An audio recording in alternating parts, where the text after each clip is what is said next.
Hi! In front of me is Motorola Edge 30 Fusion, and today I would like to show you how you can resize icons on this Motorola.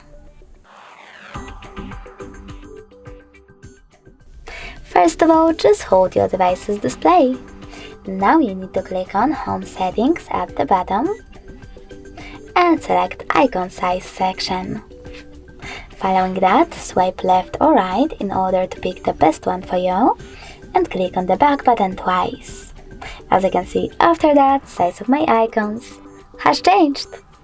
Thanks so much for watching. If you enjoyed this video, don't forget to leave a like, comment and definitely subscribe. Bye!